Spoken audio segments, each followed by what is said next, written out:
아버지 하나님, 오늘 참 다사다난한 한 해를 마감하면서 또 주님이 오신 날을 기념하면서 이렇게 모였습니다. 하나님께서 우리 마음에 많은 근심도 있고 또 고통도 있고 또 번잡한 생각도 있는 것 아십니다. 그러나 그것도 다 내려놓고 하나님을 다 의지하며 맡기고 오늘은 주님만 바라보기를 원합니다. 주님께서 우리를 위해 오신 그 일을 생각하며 감사하며 엎드려 경배하기 원합니다. 아버지 하나님, 우리 마음을 모아주십시오. 또 참으로 합당하게 경배받으시기에 합당한 분이신 것을 우리에게 알리시고 또 저희 마음에 항상 이 일에 힘쓸 수 있도록 도와주십시오. 오늘 세례받은 유아들을 지켜주시고 항상 건강하게 하시고 모든 면에서 그리스도를 닮아가게 하옵소서. 또 참으로 오늘 성찬에 주님께서 역사하셔서 저희로 성찬 받을 때 기쁨과 즐거움이 또 평강이 있게 하시기를 구합니다. 오후의 모든 순서도 함께 해주시고 오늘 한날 우리 마음에 기쁨을 주옵소서. 또 저희가 드리는 예물을 주님께서 받아주시고 또 이 예물을 통해 귀한 일들을 이루어 주옵소서. 예수님의 이름으로 기도합나이다. 아멘.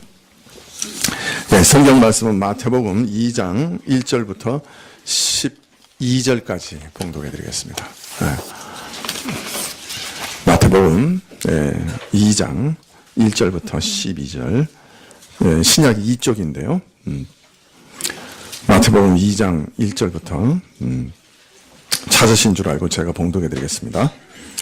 헤롯 왕 때에 예수께서 유대 베들레헴에 나심에 동방으로부터 박사들이 예루살렘에 이르러 말하되 유대인의 왕으로 나신 이가 어디 계시뇨?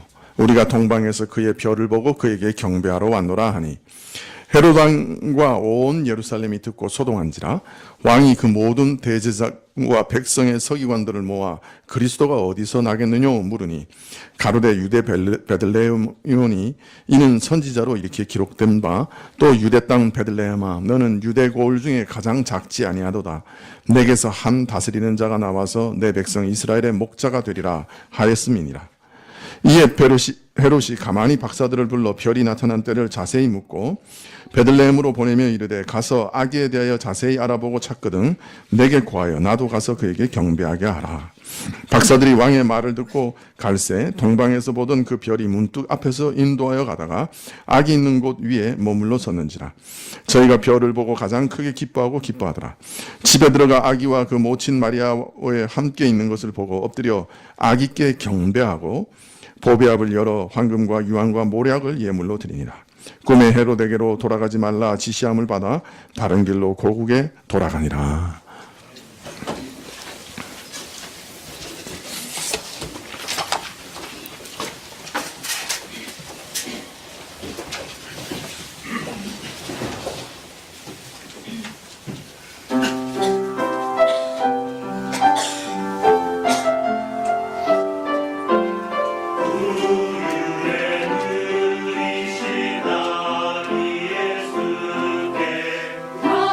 무엇을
아멘. 예, 감사합니다.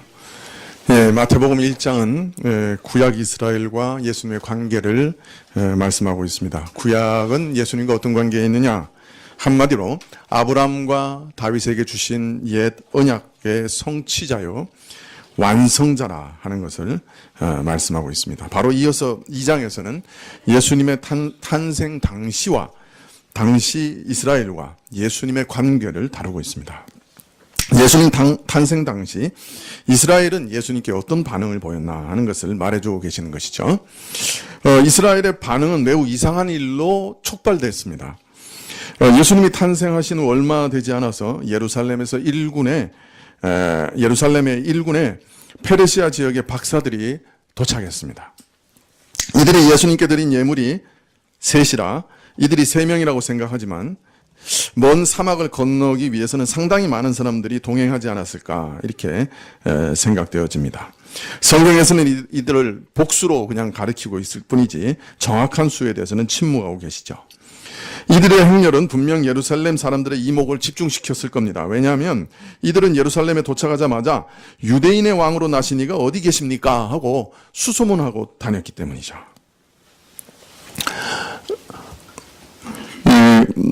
마태복음 2장 3절에 보면 동방박사들의 질문을 들은 헤롯 왕과 온 예루살렘이 소동했다 그럽니다. 이들이 계속 수소문하고 다니니까 그 얘기를 듣고 다 이제 놀랐던 거죠. 근데 아마 동방박사들도 놀랐던 것 같아요. 왜냐하면 당시 예루살렘에서는 유대인의 왕이 나신 것을 아는 자가 아무도 없었어요. 정작 자신들을 위해 왕이 나셨는데 그것을 아는 자가 아무도 없는 거예요. 그래서 그 소식을 듣자 모두 소동했어요. 그러나 동방 박사들도 내심 자기들의 왕이 나셨다는 걸 아무도 모르는 것에 대해서 아마 당혹스러워했을지도 몰라요. 동방 박사들은 지금의 이란 지역에서 활동하던 그 박사들인데요. 이분들은 정책 자문관들이라고 할 수 있어요. 왕의 정책 자문가들. 그래서 천문, 원력, 기상, 철학, 기타, 과학 등을 담당하며 왕에게 여러 가지 정책 자문을 하는 최고 엘리트들이었습니다. 특히 이들은 아마도 그 동방에서 같은 직분을 가졌던 바벨론과 페르시아 시대 때 이게 동일한 박사의 지위를 가졌던 다니엘과 어떤 교제가 있지 않았을까 그렇게 생각되어집니다. 그래서 아마 다니엘로부터 유대인의 왕에 대한 어떤 얘기를 미리 듣고 있었을지도 모르죠. 어쨌든 이들은 하늘을 관찰하던 중에 어떤 특이한 천문 현상을 발견하게 됩니다. 그리고 이들은 이 현상이 유대인의 왕이 나셨다는 징조로 확신했습니다. 오늘 말씀에서 별을 보고 알았다고 하셨는데 9절에 보면 별들이 그 문득 앞서 인도하여 가다가 악이 있는 곳 위에 머물러 섰다 이렇게 말씀하시기 때문에 이 별이 요사이 우리 천문학자들이 관찰하는 그 하늘에 있는 별이 아닐 가능성이 높죠. 초신성이 폭발했다든지 목성과 화성과 토성이 일직선에 섰다든지 이런 현상은 아닐 것이다. 분명히 별이 인도했다고 하니 아주 특이한 천문 현상이었을 것이다 이렇게 짐작이 됩니다.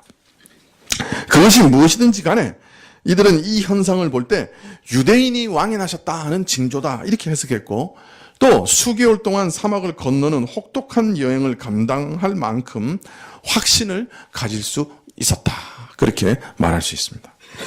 자, 그러면 동방박사들이 찾아온 유대인의 왕은 누구를 가리키는 것일까요? 당시 유대 지역의 왕은 헤롯이었습니다마는 그가 이제 거의 나이 들어 죽을 나이에 이르렀으니 그 유대인의 왕이라는 그 왕이 방금 태어났다고 그랬으니 지금 헤롯 왕이 왕을 가리키는 건 아닌 거 틀림없고 그렇다면 이제 헤롯 왕 중에 왕의 아들들 중에 누군가 이렇게 이해할 수도 있을지 모르겠습니다. 그런데 성경에 보면 이 유대인의 왕이라는 말은 매우 특별한 뜻으로 사용된 것이에요. 헤롯 왕은 유대의 왕이라고 성경에 기록되어 있습니다. 유대 지역의 왕이라고. 그런데 오늘 이 동방 박사들이 찾아온 분은 유대인의 왕이다 이렇게 말하고 있습니다. 당시 이 유대인의 왕이라는 표현은 앞으로 오실 다윗의 후손, 이스라엘의 진정한 왕, 모든 인류를 그 죄에서 구원하실 메시아를 가리키는 특별한 뜻이라고 할 수 있습니다. 그래서 오늘 말씀 마태복음 2장 4절에 왕이 모든 대제사장과 백성의 서기관들을 모아 그리스도가 어디서 나겠느냐 이렇게 묻습니다. 자, 동방 박사들은 누구를 찾아왔어요? 유대인의 왕을 찾아왔어요. 그런데 지금 헤롯 대왕은 누구를 찾으라고 그러는 거예요?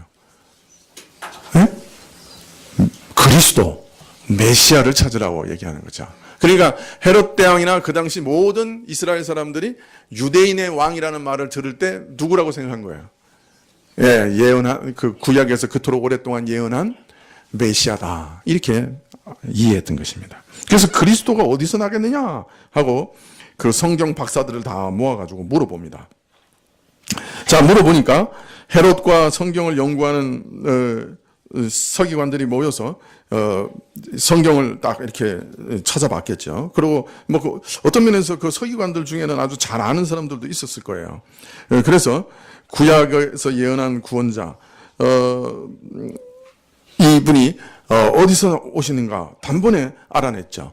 베들레헴이다. 이렇게 알아냈던 것입니다. 근데 참 신기한 것은 이 동방 박사들이 어떻게 유대인의 왕이라는 것을 알고 또 그분이 태어난 것을 알고 이 먼 곳까지 올 수 있었느냐. 그거 참 신기한 일이죠.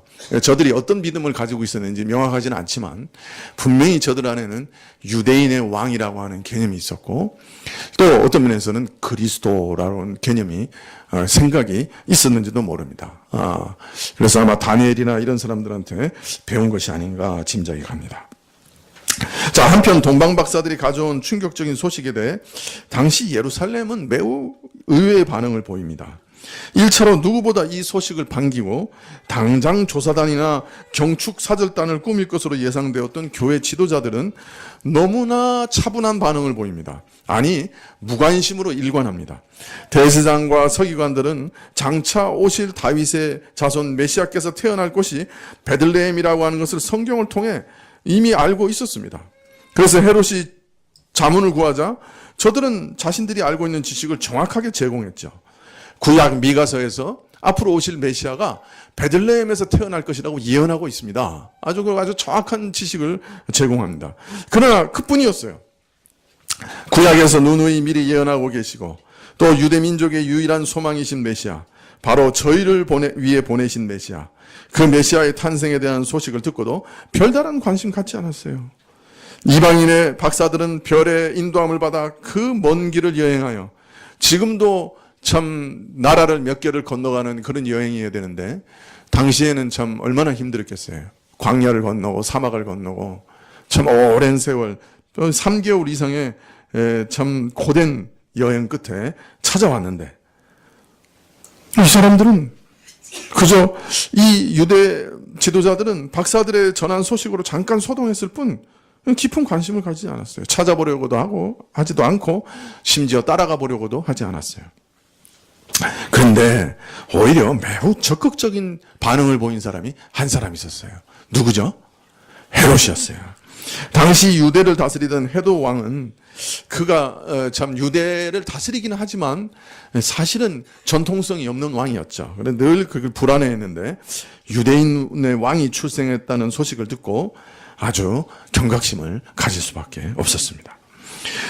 그는 적극적으로 성경에 능통한 서기관들에게 자문을 구한 후에 베들레헴으로 박사들을 보내면서 박사들로부터 별이 나타난 시기에 대해서 자세히 묻고 만일 박사들이 아기를 찾으면 자기도 경배하러 가겠다고 약속합니다. 그는 구약이 약속한 메시아의 출현에 대해 지대한 관심을 가지고 아기를 찾으려고 노력한 것이죠. 그러나 곧 밝혀지지만 그가 이처럼 아기를 적극적으로 찾으려고 한 동기와 목적은 경배하는 것이 아니었어요. 유대인의 왕이 출생했다는 소식에 두려움과 위협을 느낀 나머지 예수님을 찾아서 죽이기 위해서 그렇게 한 것이죠. 이처럼 예수님 탄생에 대한 당시 이스라엘 교회의 반응은 무관심이거나 적극적인 적의였죠. 놀랍게도 올바른 반응을 보인 사람은 이방인 동방 박사들밖에 없어요. 성경에 예수님이 누구신지를 알고 올바로 경배했다고 기록된 일은 이 동방박사가 처음이고 마지막이에요. 참 신기하죠. 이방인만 그리스도를 찾아왔어요. 자, 당시 이스라엘 교회의 반응을 보면서 오늘 우리의 반응도 한번 생각해 봐야 될 것 같습니다. 물론 우리 신자들 가운데 예수님에 대해서 헤롯처럼 무서운 적대감을 품고 예수님을 반대하는 사람들은 없을 거예요. 그러나 우리의 반응이 당시 종교 지도자들인 제사장과 서기관들의 반응처럼 무관심으로 일관될까 두려운 것도 사실입니다. 우리는 매주일 참 예배를 드립니다. 그리고 너무나 자연스럽게 매주일 예배를 드리기 때문에 그것이 습관적이 될 수 있습니다. 매주일 올 때마다 정말 내가 예수님을 좀 만나면 좋겠다. 그런 참 소망, 그런 갈망 가운데 예배에 참석하지 않을 수도 있는 것이죠. 찬송도 부르고 기도도 하고 말씀도 듣고 헌금도 드립니다마는 내 마음에 아무런 영향도 받지 않고 아무런 일도 일어나지 않을 수가 있습니다. 그리고 이렇게 생각합니다. 예배가 끝나고 나가면서 또 의무를 다했구나. 한 주간은 이제 편하게 살아야 되겠다. 주일에 교회 안 나오면 뭔가 불안해서 자리를 채우긴 하지만 이상하게 말씀을 깨닫는 것도 사라지고 회개의 눈물도 사라지고 예수님께 때문에 마음이 뜨거워지는 것도 사라지고 예수님의 사랑에 대한 감격도 사라지고 그냥 먹먹하고 막막하게 그냥 늘 하던 일을 되풀이할 수도 있는 것이죠. 여기 서 있는 목사나 또 교회 중직자들 이런 분들이 이런 오류에 빠질 확률이 높아요. 열심히 자기 일을 하지만 정작 예수님과의 인격적인 관계는 멀어지고 무관심해지는 거죠. 거기에 비하면 오늘 동방박사들은 어떻습니까? 그들은 아기 예수께 경배하기 위해서 수천 킬로 거친 길을 헤쳐왔지요. 갖가지 위험을 무릅쓰고 그 먼 길을 달려왔습니다. 자기 돈을 쓰면서 달려왔죠. 저들은 경배하기 위해서 헌신했습니다. 헌신이 없으면 어떻게 될까요? 비가 오면 질척거리니 교회 가느니 집에서 쉬지 뭐. 좀 추우면 애들 감기 걸려. 안 돼. 집에서 쉬어. 날씨가 좋으면 오늘같이 날씨가 좋은데 놀러 가야지. 그러고 갑니다.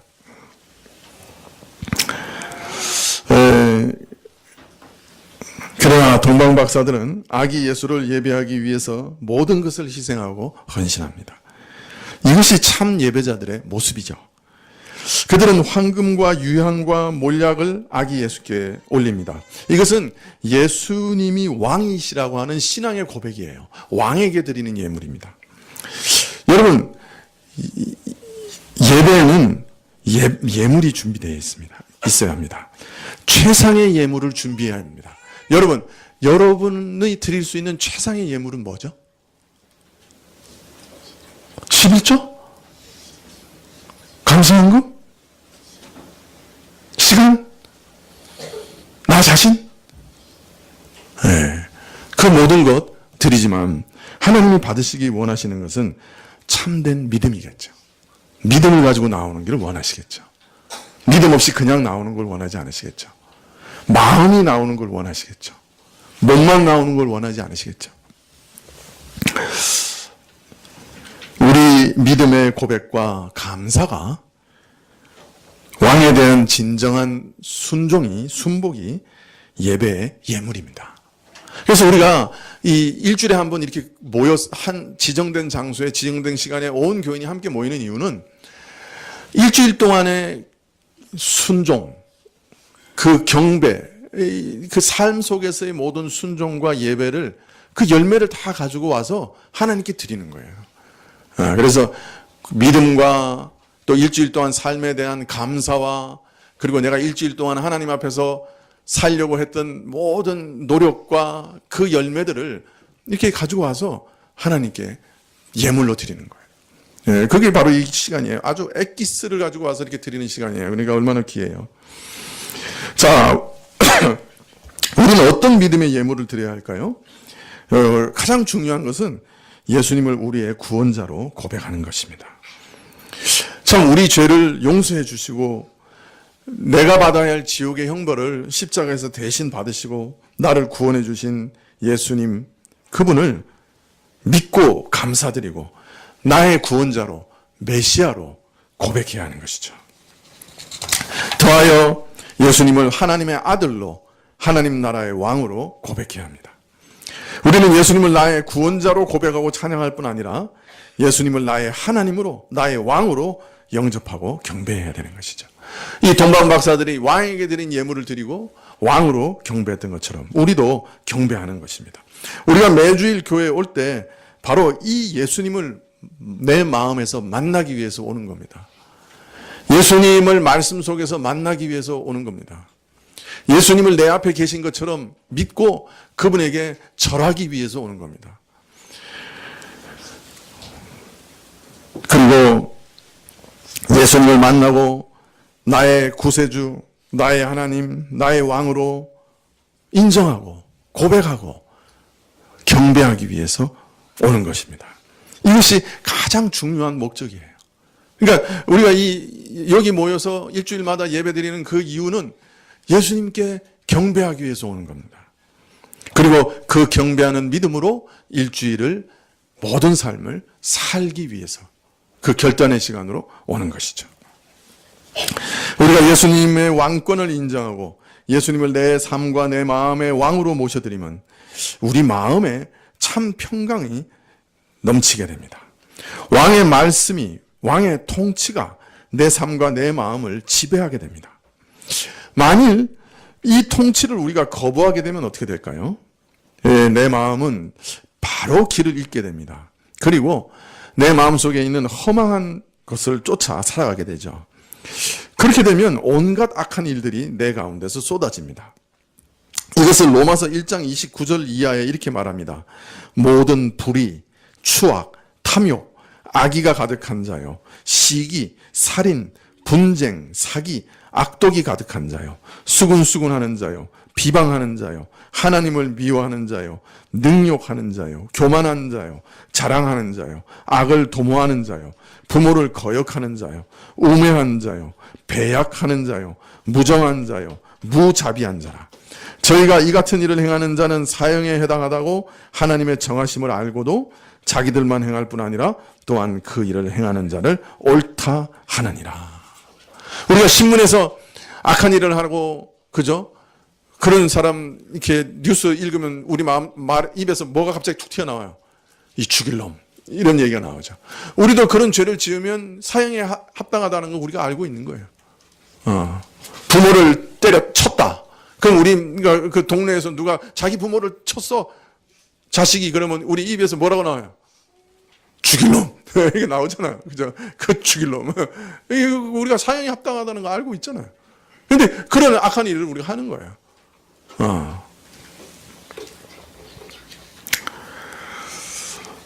예, 여러분, 우리가 예수님을 우리 왕으로 모시고 예수님을 경배한다는 말씀이 우리 마음 왕으로 모시고 예수님을 우리가 왕으로 모시고 예수님을 경배한다는 말씀이 무슨 뜻이냐? 우리가 예수님을 왕으로 경배한다는 말은 이제 내가 내 마음대로 내가 원하는 대로 살지 않겠다는 결단이에요. 주의 말씀대로 살겠다. 주의 그 자비하심과 그 긍휼하심과 은총에 참으로 감사하며 이제 자원하여 왕의 종으로 살겠다. 그런 결단인 거죠. 이런 더럽고 수치스러운 삶을 계속 살아가지 않겠다. 이제는 하나님 말씀대로 살겠다. 진짜 이제는 자원해서 죄를 버리겠다. 이제 그런 뜻이죠. 영국 엘리자베스 여왕 시대에 여자 자객이 궁정에 들어옵니다. 악한 자의 사주를 받아 여왕을 죽이러 온 것이죠. 그런데 이 여자 자객은 살인하는데 실패하고 여왕 앞에 끌려옵니다. 근데 이 여자 자객이 놀랍게도 여왕에게 호소합니다. 나를 용서해 주시고 살려 주십시오. 그러니까 이 여왕이 묻습니다. 내가 너를 놓아주면 너는 내게 무엇을 해주겠냐? 그러니까 더 놀라운 말을 합니다. 조건이 붙은 것은 은총이 아닙니다. 그냥 무조건 풀어달라는 거예요. 조건이 붙은 것은 은총이 아닙니다. 그 말을 들은 여왕은 또 놀랍게도 그 자객을 풀어줍니다. 자유롭게 풀어줍니다. 그러자 그 자객은 자신의 악한 주인에게 돌아가지 않고 여왕에게 남습니다. 그리고 일평생 동안 자원하여 여왕의 종이 되었습니다. 여왕을 떠나지 않고 충성스럽게 끝까지 보필했다. 그런 얘기가 있습니다. 우리도 죄의 형벌에서 자유롭게 되었습니다. 하나님을 모독하고 하나님을 저주하고 배반하고 하나님의 영광을 짓밟은 죄에서 자유롭게 됐습니다. 내 양심을 어긴 그 모든 죄에서 자유롭게 됐습니다. 지옥의 형벌에서 자유롭게 됐습니다. 해방됐습니다. 이제 결코 정죄함이 없나니 그렇게 말씀하십니다. 사실 그걸 확실히 아는 사람은 마음속에 이런 생각 들 수 있어요. 이제부터 무슨 짓을 해도 지옥에 떨어지진 않네. 그러나 그 이후에 그렇다고 해서 마음대로 살지 않아요. 이제부터 자원해서 그 왕에게 경배하는 거예요. 참 조건 없는 은총을 받은 자로서 그 왕에게 엎드리는 거예요. 자원하여 경배하는 거예요. 오늘 말씀 마태복음 2장 6절에 이런 예언이 나옵니다. 또 유다 땅 베들레헴아 너는 유대 고을 중에 가장 작지 아니하도다. 내게서 한 다스리는 자가 나와서 내 백성 이스라엘의 목자가 되리라. 메시아가 베들레헴에 태어날 것을 예언하시고 바로 이 예언을 주십니다.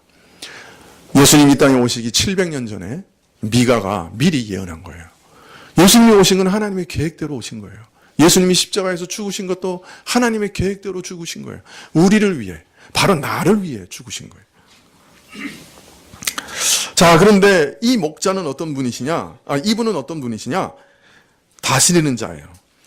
내게서 한 다스리는 자가 나와서 즉 왕으로 오시는 거예요. 그 다음에 내 백성 이스라엘의 목자가 되리라.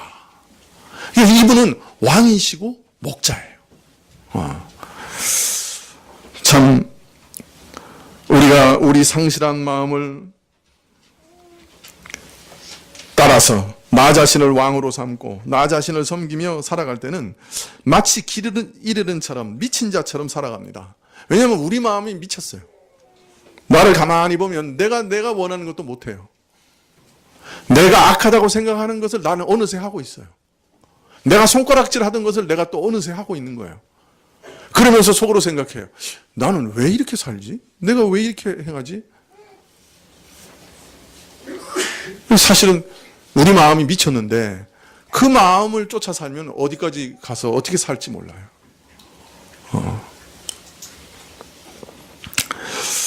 나 자신을 섬기며 나 자신의 미친 마음을 쫓아 온갖 악한 일을 행하며 거친 이 땅에서 방황하며 살았습니다.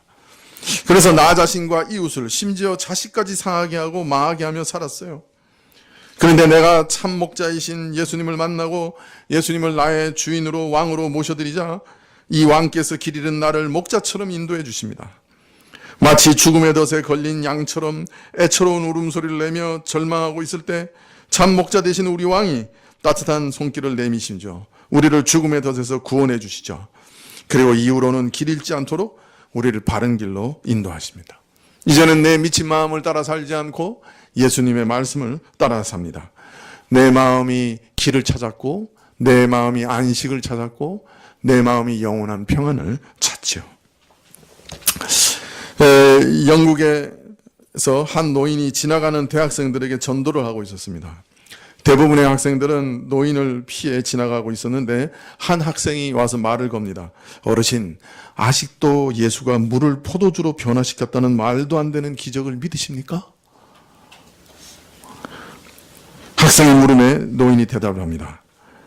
학생이 원한다면 예수가 물을 포도주로 바꿀 뿐 아니라 포도주를 물로 변화시키는 기적을 행하신다는 사실을 당장에도 보여줄 수 있다네. 보여주세요, 그러면. 그러자 노인이 다시 대답을 합니다. 학교 건너편에 있는 마을에 가서 혹시 집시 스미스를 알고 있느냐고 물어보게. 아마 마을 사람들은 고개를 흔들며 악명 높은 알코올 중독자였다고 하는 것을 자네에게 말하여 줄 것에 단 하루도 아니 단 한 시간도 술을 마시지 않고는 인생을 살아갈 수 없는 그런 사람이었다네. 그런데 그가 지금은 술 한 모금도 마시지 않고 물만 마시면서 감사함으로 인생을 기쁘게 살아가고 있다네. 그 사람이 바로 자네 앞에 있는 나일세. 예수께서는 기적을 행하신 것이지, 예수께서 그분은 지금도 물을 포도주로 변화시키실 뿐 아니라 포도주를 물로 변화시키신다네. 목자 같은 왕을 만난 영국의 유명한 부흥사 집시 스미스가 남긴 일화입니다. 어떻습니까? 오늘 이 예수님을 다시금 우리 마음에 모셔드리지 않으시겠습니까? 진심으로 머리 숙여 그분 앞에 경배하지 않으시겠습니까? 신자의 삶을 보면 항상 선택의 갈림길에 서게 되는 것을 볼 수 있습니다. 신자도 그래요. 예수님을 나의 왕으로 경배할 것이냐, 아니면 나의 정욕과 욕심을 왕으로 섬길 것이냐, 미칠 듯이 악을 행하고 싶은 나의 마음을 쫓을 것이냐, 내 욕정을 쫓을 것이냐, 아니면 왕이신 예수님께 이 마음에서 구원해달라고 요청할 것인가, 우리는 날마다 싸우게 되는 것이냐.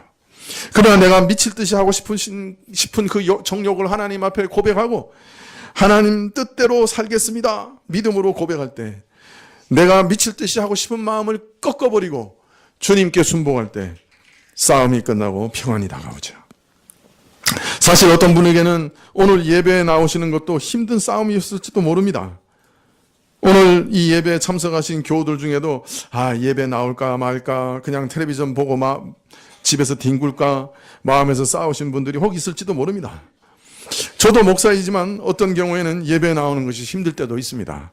부끄러운 말입니다만 참 예배 드릴 상태가 되지 않아서 참 예배에 나오는 것이 도살장에 끌려 나오는 소처럼 올 때가 있습니다. 그러나 그때마다 저는 생각합니다. 예수님은 내가 마땅히 경배드려야 할 분이 아니냐. 내게 성공을 주시든지 실패를 주시든지, 내게 기쁨을 주시든지 내게 고통을 주시든지, 내가 지금 그에게 예배드릴 상황이든지 아니든지, 내가 그분에게 예배를 드릴 마음이 있든지 없든지 나는 나의 왕을 경배할 것이다. 그렇게 결단합니다.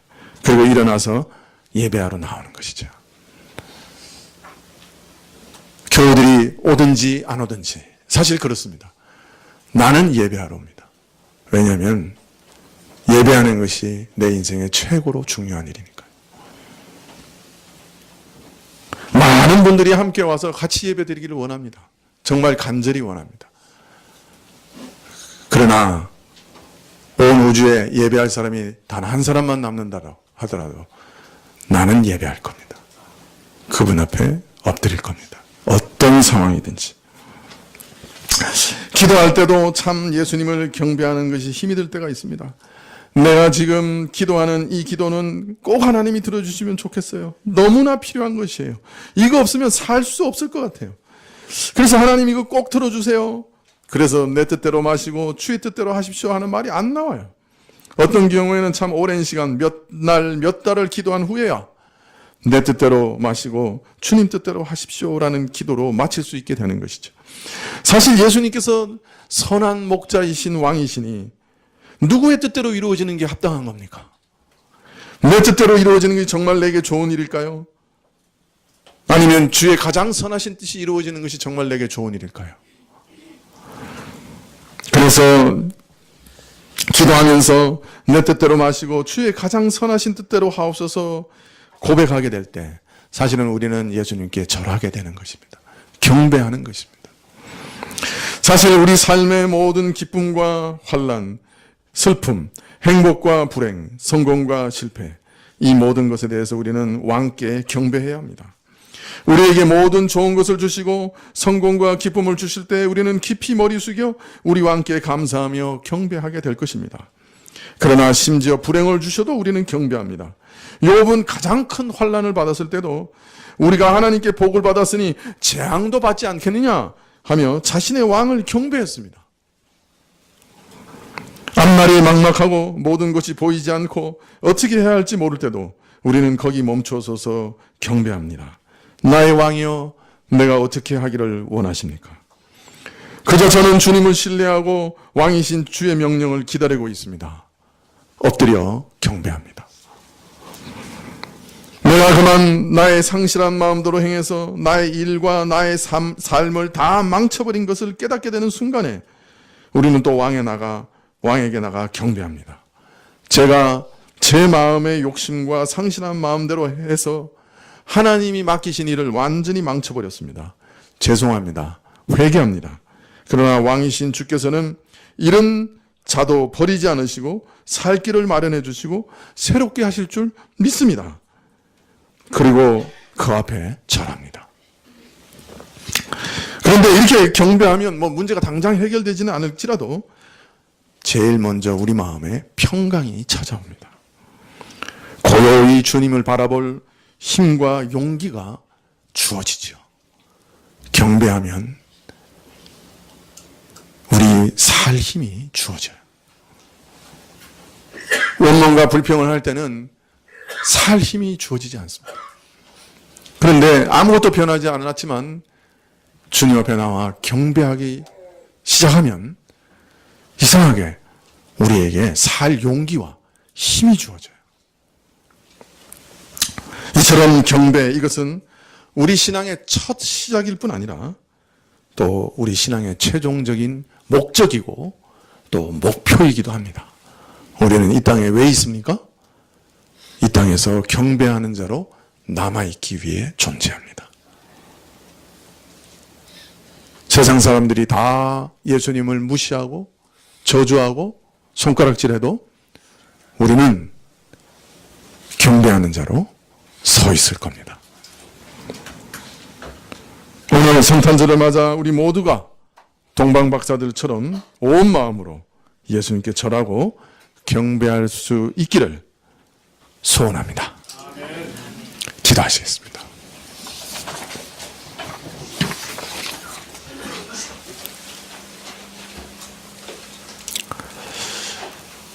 경배하기 위해 오늘 여기 섰습니다. 동방박사들이 경배한 것처럼 예수님께 경배하기를 원합니다. 하나님 우편에 앉으사 우리와 함께 하시는 예수님을 바라봅니다. 마음으로 영접합니다. 예수님을 믿습니다. 우리 영혼을 예수님께 맡깁니다. 예수님 나를 기억해 주십시오 외칩니다. 그리고 엎드려 절합니다. 저희 예배를 받아 주옵소서. 저희 경배를 받아 주옵소서. 예수님의 이름으로 기도합나이다. 아멘. 예. 찬송 25장입니다.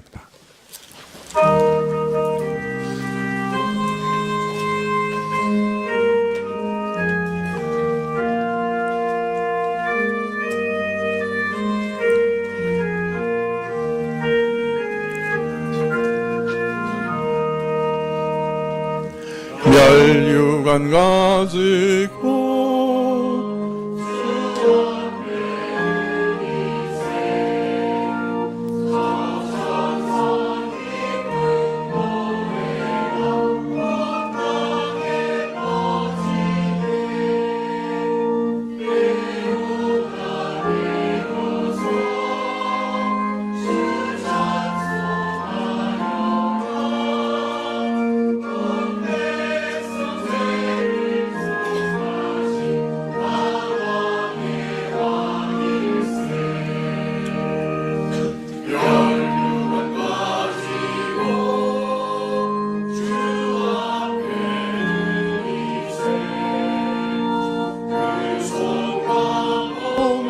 상처가 영광 중 빛나네.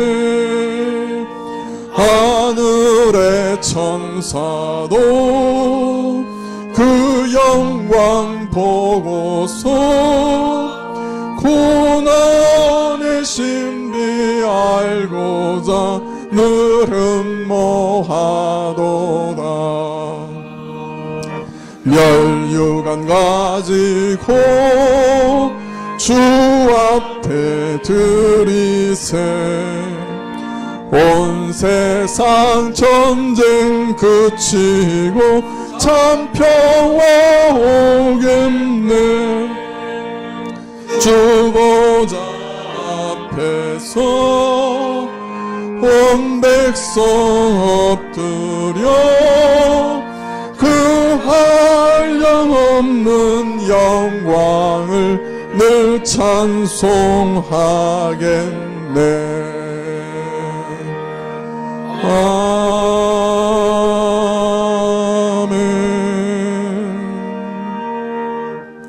예, 이제 성찬을 우리가 나누는 시간을 갖겠습니다. 이 성찬식은 예수님께서 십자가에 달리시기 전날 밤에 제정하신 것이죠. 예수님의 살과 피를 우리에게 주셨습니다. 그것은 예수님과 우리가 연합된다고 하는 표시입니다. 우리가 이 떡과 포도주를 먹고 마십니다. 예수님께서 제자들에게 떡과 포도주를 나눠주시면서 이것을 먹고 마시면서 나를 기념하라고 하셨습니다. 이 떡은 예수님의 살의 상징입니다. 이 포도주는 예수님 피의 상징입니다. 그러나 이것은 상징으로만 끝나는 것이 아니고 우리가 믿음으로 이 떡과 포도주를 먹고 마실 때 예수님과 연합되는 실제적인 은혜, 예수님의 살과 피를 먹는 그런 실제적인 은총이 성령을 통해 우리에게 주어집니다. 그래서 우리가 예수님과 온전히 하나 됩니다. 이 예식을 믿음으로 참여하는 자들은 우리 더 굳센 믿음을 얻게 됩니다. 내가 예수님과 연합돼서 예수님이 이루신 모든 일이 내 것이다. 예수님이 십자가에서 죽으신 그 형벌이 바로 내 것이다. 예수님께서 이루신 모든 의가 바로 내 것이다. 예수님의 모든 좋은 것이 다 내 것이다. 그래서 하나님의 아들이라는 권세도 내 것이다. 그 다 모든 것이 내 것이다 하는 것을 확인하게 됩니다. 그리고 내가 오늘도 예수님과 하나 되었음을 확인하게 됩니다. 마지막 날 천국에 가서도 예수님과 내가 하나라고 하는 것을 하나님이 인정하시고 인치시는 것을 확인합니다. 하나님 그분과 내 아들과 온전히 하나 돼서 영원히 천국에 거하게 될 것을 확신하는 것이죠.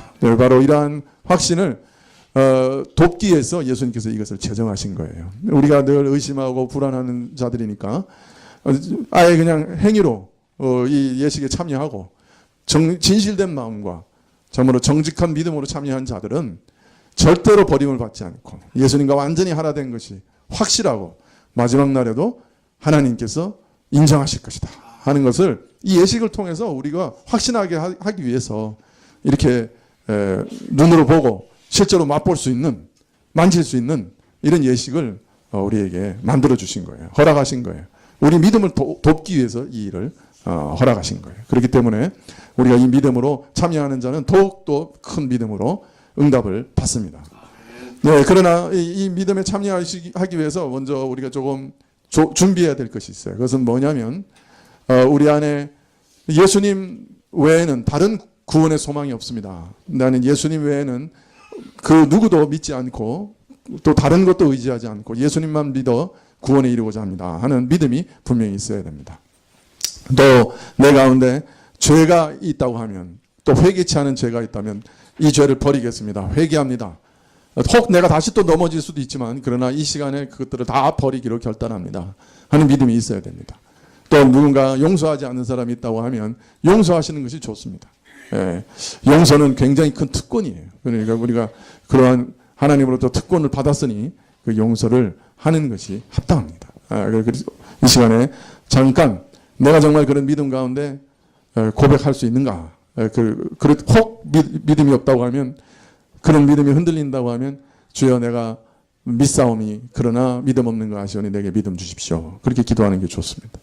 또 내 가운데 죄가 있으면 회개하고, 또 용서하지 못하는 사람이 있으면 이 시간에 용서하기로 다시 결단하고 이 성찬을 받으시는 것이 합당합니다. 잠깐 기도하시죠.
하나님, 오늘 저희가 믿음으로 이 성찬에 참여합니다. 가냘픈 믿음이지만 예수님께서 나를 위해 죽으신 것을 믿고 예수님께서 지옥의 형벌을 내 대신 십자가에서 다 받으신 것을 믿고 저희를 의탁합니다. 그러한 믿음으로 이 성찬에 참여하는 자들을 하나님께서 영원히 기억하시고 또 천국에서도 기억하실 줄 믿습니다.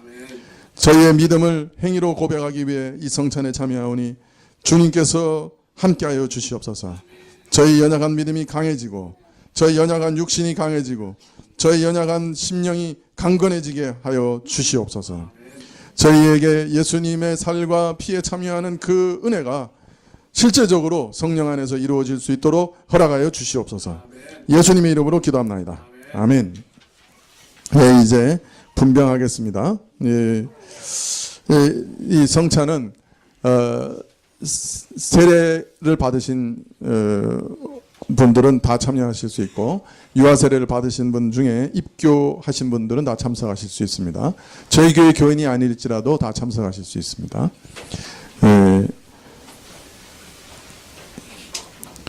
예수님께서 잡히시던 날 밤에 떡을 가지사 축사하시고 제자들에게 떼어주셨는데요. 주의 분부하심을 따라 나도 이제 여러분에게 이 떡을 나누어 드리고자 합니다. 십자가를 묵상하면서 거룩히 이 성찬에 참여하시기를 바랍니다. 같이 기도하시겠습니다. 이것은 너희를 위하는 내 몸이니 이것을 행하여 나를 기념하라 하신 주님, 이제 우리가 주님의 뜻을 받들어 이 거룩한 성찬에 참여하고자 하오니 우리에게 긍휼을 베푸사 떡을 나눌 때 주의 몸을 대함 같이 신령한 은혜가 넘치게 하옵소서. 참여하는 자들에게 생명의 능력을, 새로운 새 생명의 능력을 확신케 하옵소서. 이 거룩한 떡에 참여하는 자들에게 평강과 안식, 그리고 주님을 사랑하며 순종하고 따르겠다는 결단을 더 크게 하옵소서. 예수님의 이름으로 기도합나이다. 아멘.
동찬회에 참여하기 원하시는데 떡을 받지 못하신 분 계시면 손들어 표해 주시기 바랍니다.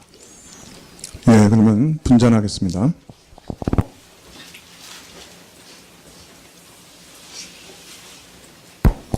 우리 주님께서 식사 후에 잔을 가지사 축사하신 후에 제자들에게 주시며 가라사대 이 잔은 나의 피로 세운 새 언약이니 이것을 행하여 마실 때마다 나를 기념하라 하셨습니다. 우리가 이 시간 이 잔을 대할 때 주의 생명과 더욱 연합하는 복된 시간이 될 수 있기를 바랍니다. 기도 드리시겠습니다. 내 살을 먹고 내 피를 마시는 자는 영생을 가졌고 마지막 날에 내가 그를 다시 살리리라고 말씀하신 주님, 이제 이 잔을 통하여 우리가 주님의 사랑에 이르고 이 피에 참여함으로 생명에 이르고자 하오니 이 예식을 통하여 더욱 큰 은총을 힘있게 하여 주옵소서. 주님, 이 잔을 마실 때마다 우리 자신을 살피고 우리 죄를 정결케 하시는 주의 은혜를 사모하오니 주께서 우리 모든 죄를 사하여 주시옵소서. 저희 발이 더럽혀진 것을 깨끗게 하옵소서. 참으로 우리가 죄악을 이길 힘을 주옵시고 이 연약한 심령으로 강력한 세상 세력과 싸울 때 하느님께서 힘의 힘을 더하여 주시옵소서. 주님이 오실 때까지 그리하여 이 하나님의 사랑과 말씀을 사람들에게 전할 능력을 더하여 주시옵소서. 예수님의 이름으로 기도합나이다. 아멘.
예, 떡에 참여하셨는데 혹 잔에 참여하지 못하신 분이 계시면 손들어 표해 주시기 바랍니다.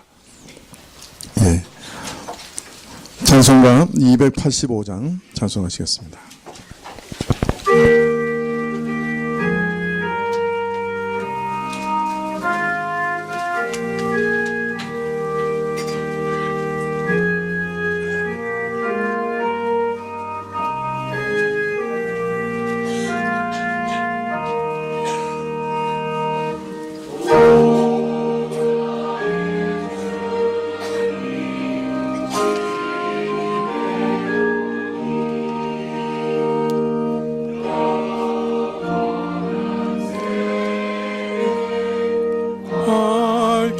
나타나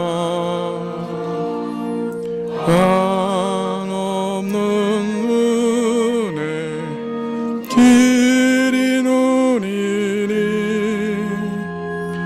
주님께 모든 염려 맡기리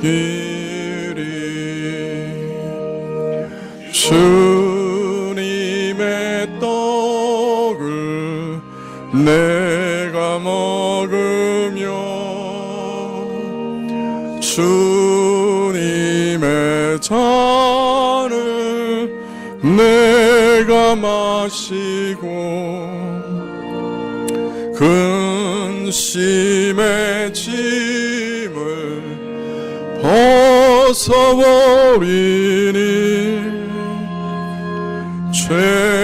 죄사함 받아 내 맘 새롭다 주 예수 밖에 도움 없사와 주님의 팔에 의지합니다 주 권능으로 힘이 솟아서 나 주 안에서 만족합니다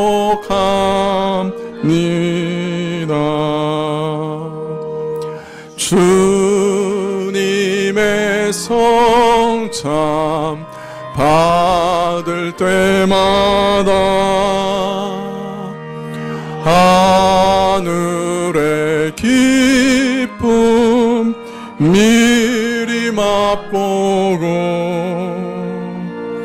어린 양 잔치 참여한 같이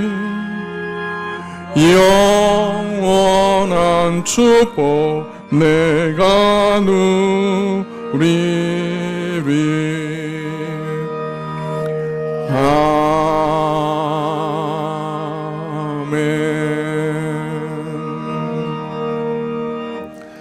예, 구약에서 번제를 드릴 때 또 모든 화목제나 속죄제를 드릴 때 소나 양을 끌고 오면 끌고 온 사람이 소의 머리 위에 또 양의 머리 위에 두 손을 얹고 안수를 합니다. 안수를 한다는 말은 이 소와 내가 이제부터 하나입니다. 그런 뜻이에요. 그래서 만약 소를 내 죄로 인해 태워드리면 누가 죽는 겁니까? 소도 죽지만 나도 죽는 거죠. 그러면 소와 내가 하나이기 때문에 오늘 이 성찬도 같은 의미가 있습니다. 예수님이 나에게 안수해 주시는 거죠. 예수님과 내가 하나다라고 하는 것을 고백하는 겁니다. 소에게 안수하는 것처럼 나도 지금 예수님께 안수하는 거예요. 그래서 예수님과 내가 하나다 하는 것을 확인하는 겁니다. 이 소에게 안수하면 분명히 소하고 하나죠. 내가 성찬에 참여하면 예수님과 분명 하는 거죠. 그러니까 예수님의 은혜가 내게 다 주어질까 의심할 필요가 없는 거죠. 이미 예수님과 내가 하나가 되었으니 예수님의 은혜가 믿음으로 성찬에 참여하는 모든 자에게 이미 주어졌다. 그 믿음 때문에 주어졌다 하는 것을 확신하게 되는 거예요. 그래서 예수님께서 이런 예식을 우리에게 허락하신 거예요. 우리는 이미 예수님과 하나다. 예수님 소에게 안수하는 것 똑같아요. 소와 내가 하나다. 확신할 수 있는 것처럼 성찬에 참여하면 예수님과 내가 하나다. 확신하게 되는 겁니다. 예, 기도하시겠습니다.